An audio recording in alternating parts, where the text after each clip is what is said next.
5, 4, 3, 2, 1, go. Kamu pasti sudah tidak asing dengan Candi Borobudur maupun Candi Prambanan. Bangunan-bangunan bersejarah tersebut merupakan pengaruh kebudayaan Hindu-Buddha yang berkembang di Indonesia pada abad ke-5 hingga 15. Kedatangan agama Hindu-Buddha di Indonesia ini menimbulkan interaksi kontak budaya atau akulturasi dengan budaya Indonesia. Lalu, apakah kamu tahu apa saja interaksi dan akulturasi tersebut, dan apa saja pengaruh kebudayaan Hindu-Buddha di Indonesia? Kita simak yuk penjelasannya pada modul berikut ini. 1. Interaksi. Terjalinnya kontak atau interaksi antara penganut agama Hindu dengan masyarakat Indonesia maka mengakibatkan adanya kontak budaya yang menghasilkan bentuk-bentuk kebudayaan baru. Tetapi, tidak melenyapkan kepribadian kebudayaan sendiri.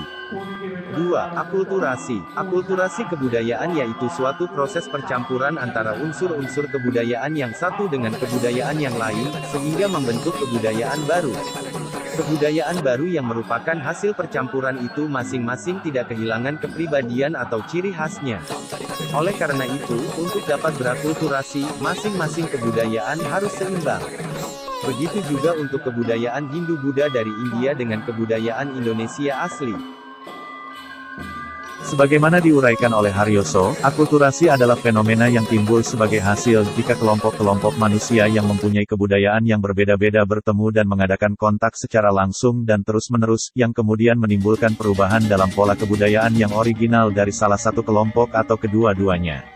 Oleh karena itulah masuknya kebudayaan Hindu ke Indonesia tidak diterima seperti apa adanya tetapi diolah dan disesuaikan dengan budaya yang dimiliki penduduk Indonesia, sehingga budaya tersebut berpadu dengan kebudayaan asli Indonesia menjadi bentuk akulturasi kebudayaan Indonesia Hindu.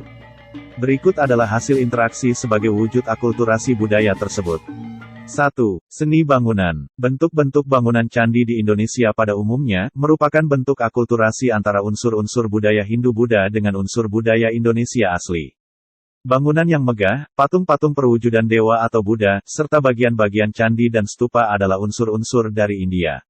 Bentuk candi-candi di Indonesia pada hakikat adalah punden berundak yang merupakan unsur Indonesia asli.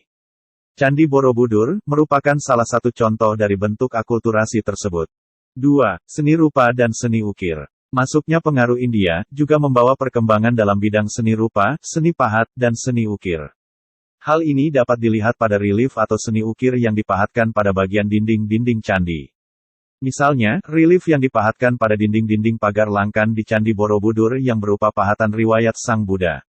Di sekitar Sang Buddha terdapat lingkungan alam Indonesia, seperti rumah panggung dan burung merpati. Pada relief Kalamakara, pada candi dibuat sangat indah.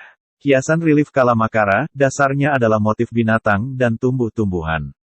Hal semacam ini sudah dikenal sejak masa sebelum Hindu. Binatang-binatang itu, dipandang suci, maka sering diabadikan dengan cara dilukis. 3. Seni sastra dan aksara. Pengaruh India, membawa perkembangan seni sastra di Indonesia. Seni sastra waktu itu ada yang berbentuk prosa dan ada yang berbentuk tembang atau puisi. Berdasarkan isinya, kesusastraan dapat dikelompokkan menjadi 3, yaitu tutur atau pitutur kitab keagamaan, kitab hukum, dan wiracarita atau kepahlawanan. Bentuk wiracarita atau kepahlawanan, ternyata sangat terkenal di Indonesia, terutama kitab Ramayana dan Mahabharata. Kemudian, timbul wiracarita hasil gubahan dari para pujangga Indonesia. Misalnya, Baratayuda yang digubah oleh Empu Sedah dan Empu Panuluh. 4. Sistem kepercayaan. Sejak masa praaksara, orang-orang di Kepulauan Indonesia sudah mengenal simbol-simbol yang bermakna filosofis. Sebagai contoh, kalau ada orang meninggal, di dalam kuburnya disertakan benda-benda. Di antara benda-benda itu ada lukisan seorang naik perahu, ini memberikan makna bahwa orang yang sudah meninggal, rohnya akan melanjutkan perjalanan ke tempat yang membahagiakan, yaitu alam baka.